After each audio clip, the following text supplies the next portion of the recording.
আজকে চলে এসেছি একটা রেসিপি ভিডিও নিয়ে। আর রেসিপিটা বানাতে যে সমস্ত উপকরণ লাগবে সেটা হলো সুজি, লাগবে হলো আটা, লাগবে লঙ্কা, গাজর, বিটরুট, আর নিয়েছি চিনি আর লবণ, আর অল্প পরিমাণে ঘি লাগবে, আর কিছুটা পরিমাণে মানে অল্প পরিমাণে দইও আর কি অ্যাড করবো আমি। তো এই সমস্ত উপকরণগুলো আমি নিয়েছি। তো আজকে তোমাদের সাথে শেয়ার করতে চলেছি ভেজ পিঙ্ক চিলা। তো কম বেশি চিলা সকলেই ভালোবাসে, আর এটা খুব চটজলদি হয়ে যায়। বাচ্চাদের ব্রেকফাস্ট বা টিফিনের জন্য কিন্তু খুব ভালো একটা টিফিন। তো এটা কিন্তু খুব তাড়াতাড়ি হয়ে যায়, আর বাচ্চারা কিন্তু এই সমস্ত জিনিস খেতে খুব ভালোবাসবে, কারণ যেহেতু এটা পুরো পিঙ্ক পিঙ্ক কালার চলে আসবে এই রেসিপিটাতে। তো দেখো, এটাতে কিন্তু আমি গাজর, বিটরুট এই দুটো সবজি অ্যাড করছি। যার কাছে ব্রোকলি থাকবে বা অন্যান্য সবজি থাকবে আর কি, একটু যদি ধনেপাতা থাকে সেটাও কিন্তু ব্যবহার করা যেতে পারে। আমার কাছে আর সেরকম কোনো সবজি ছিল না, আলু আমি দিইনি, শুধুমাত্র বিট আর গাজর দিয়ে আর কি এই পিঙ্ক ভেজ চিলাটা বানাচ্ছি। দেখো, প্রথমেই কিন্তু আমি নিয়েছি সুজি, তারপরে নিচ্ছি আটা। আমি কিন্তু ময়দা ব্যবহার করিনি, এটা হলো আটা। তারপরে নেব ওই গাজর আর বিট যেটা আমি কুড়েছিলাম সেই কোড়াটা, আর আমি একটু পরিমাণে লঙ্কা নিয়েছি। এটা যদি বাচ্চাদের টিফিনে দাও লঙ্কাটা ব্যবহার করো না, কারণ যেহেতু বাচ্চারা লঙ্কা খেতে একদম পারবে না, আর একটু ঝাল লাগবে। আর যারা লঙ্কা পছন্দ করে তো লঙ্কা দিতে পারো, বা লঙ্কার পরিবর্তে গোলমরিচ গুঁড়োও দিতে পারো। তো বিট আর গাজরের এই কোড়াটা নিয়েছি, একটু বেশি পরিমাণেই দিচ্ছি। এই সমস্ত চিলাতে যত সবজি দেবে তত ভালো, কারণ সবজিটাও বাচ্চাদের খাওয়া যাবে, আবার খেতেও কিন্তু বেশ ভালো লাগবে। দিয়েছি অল্প পরিমাণে চিনি, আর দেব অল্প পরিমাণে লবণ, আর অ্যাড করব নাম সামান্য একটুখানি সোডা। তো যাই হোক, এই উপকরণগুলো দিয়েই আর কি ভালোভাবে একটা ব্যাটার তৈরি করে নিতে হবে, আর ভালোভাবে ফেটাতে হবে যেন দলা দলা পাকিয়ে না যায়। তো দেখো, আমি কিন্তু এটাকে নিয়ে এবার ভালোভাবে মিক্স করে নিচ্ছি। এবার জল দিয়ে ভালো করে একটা ব্যাটার বানাবো, কারণ এই ব্যাটারটাই হলো এই রান্নার সবচেয়ে আর কি মেন জিনিস, কারণ ব্যাটার যদি ঠিকমতো না হয় তো তোমার চিলা ভালো হবে না। তো যাই হোক, হ্যালো এভরিওয়ান, গুড মর্নিং। কেমন আছো বন্ধুরা সকলে? আশা করি অনেক ভালো আছো। আমি পিয়া মণ্ডল ফ্যামিলি ব্লগের পক্ষ থেকে অনেক স্বাগত, অনেক ভালোবাসা। চলে এসেছি একটা রেসিপি ভিডিও নিয়ে। তো আমি দইটা অ্যাড করতে ভুলে গেছিলাম, তো দইটাও কিন্তু অ্যাড করে দিলাম। আর একটা কথা বলছি বন্ধুরা, প্লিজ ভিডিওটা কেউ স্কিপ করো না, পুরো ভিডিওটা দেখার অনুরোধ রইল। যদি ভিডিওটার কোনো অংশ ভালো লেগে থাকে লাইক, কমেন্ট, শেয়ার করে দিও। আর যারা আমার প্রতিদিন ভিডিও দেখো তাদেরকে তো অসংখ্য ধন্যবাদ। দেখো, আমি কিন্তু এবার ভালোভাবে ফেটিয়ে নিচ্ছি, মানে এত জোরে জোরে ফেটাচ্ছি কি বলবো। যত ভালোভাবে ফেটাবে, ওই যেহেতু আটা দেওয়া আছে আর সুজি দেওয়া আছে তো দলা পাকাবে না, সেই কারণে তো ভালোভাবে কিন্তু এটাকে আমি ফেটিয়ে নিচ্ছি। এটা না সকালের ব্রেকফাস্টে খুব চটজলদি হয়ে যায়, আর টিফিনে মেন হলো বাচ্চাদের টিফিনে এটা খুব একটা ভালো জিনিস, যেটা দিলে বাচ্চার পেটটাও অনেকক্ষণ ভরা থাকবে আর খেতেও পছন্দ করবে, যেহেতু বাচ্চারা কালারফুল জিনিস পছন্দ করে। তো দেখো, ভালোভাবে কিন্তু আমার ব্যাটারটা তৈরি হয়ে গেছে। এটা কিছুক্ষণের জন্য রেস্টে দেবো। দেখো, অতিরিক্ত পরিমাণে কিন্তু আমি টাইটও করিনি, আবার খুব লুজও করিনি, যেহেতু সুজি দেওয়া আছে সুজিটাকে একটু ফুলতে দিতে হবে। তো ওই 10 মিনিট মতো আর কি আমি এটা রেস্টে দেবো। আর কিছুটা বিট আর গাজর এখনও কিন্তু কোড়া রেখে দিয়েছি, কারণ ওটা ওপরে দেবো আর কি, যখন বানাবো তখন তো সেটা দেখতেই পাবে। তো ওই 10 মিনিটের মতো রেস্টে রেখে দিলাম। তারপরে দেখো 10 মিনিট রেস্টে রাখার পর দেখো আবার কিন্তু একটু পরিমাণে ঘন হয়ে গেছে ব্যাটারটা। আর এইদিকে নিয়েছি একটুখানি ঘি, তাওয়া তো চাপিয়ে দিয়েছি, তাওয়াটা এবার গরম করতে দিয়েছি। ওপরে অল্প পরিমাণে ঘিটাকে আর কি ব্রাশ করে দেবো। এটা কিন্তু আমি পুরো ঘি দিয়ে করছি, যারা ঘি পছন্দ করো না তারা তেল দিয়েও করতে পারো, মানে যেটা সাদা তেল সেই দিয়েও কিন্তু করতে পারো। তো আবার বাটার দিয়েও করা যেতে পারে, যে যেটা পছন্দ করবে সে সেটা দিয়ে কিন্তু বানিয়ে নিতে পারো। সত্যি বলছি বন্ধুরা, একবার বানিয়ে ঘরে বানিয়ে আর কি খেয়ে দেখতে পারো। যারা খাও না, মানে চিলা পছন্দ করো না, তাদেরকে বলছি একবার বানিয়ে দেখতে পারো, বেশ ভালো লাগবে।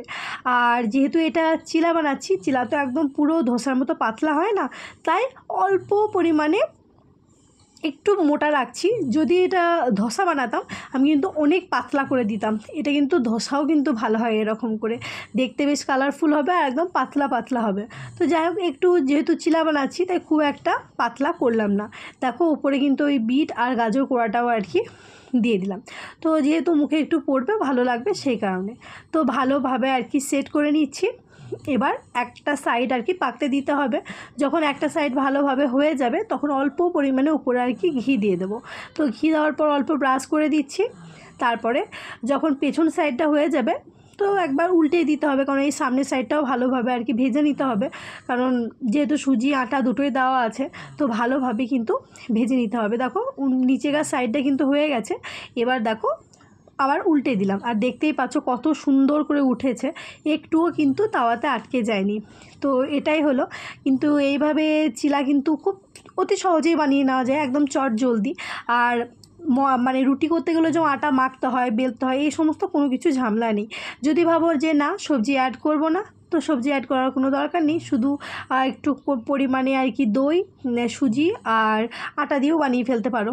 আর যদি ভাবো সবজি অ্যাড করবো তো একটু সবজিটাকে কুড়ে দিলে মুখে বললে বেশ ভালো লাগে। তো দেখো একটা সাইড কিন্তু আমার একদম হয়ে গেছে।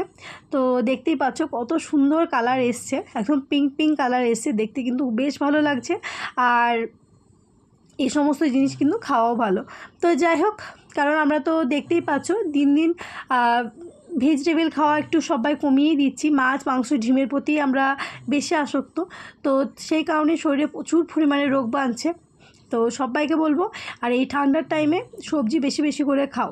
তো যাই হোক, একটা কিন্তু আমার বানানো হয়ে গেছে কথা বলতে বলতে, এবার বাদ বাকি এগুলোও আর কি তাড়াতাড়ি করে বানিয়ে নিই।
তো একটা একটা করে কিন্তু আমার সমস্ত চিলা ভাজা হয়ে গেছে, দেখতেই পাচ্ছ কত ইয়ামি ইয়ামি লাগছে দেখতে।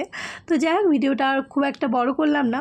এই চিলা কিন্তু দই দিয়ে বা চাটনি বা আচার দিয়ে, আর বাচ্চারা তো এমনি শুধুই খেয়ে নিতে পারবে। তো কেমন লাগলো অবশ্যই জানিও। সবাই ভালো থেকো, সুস্থ থেকো, বাই।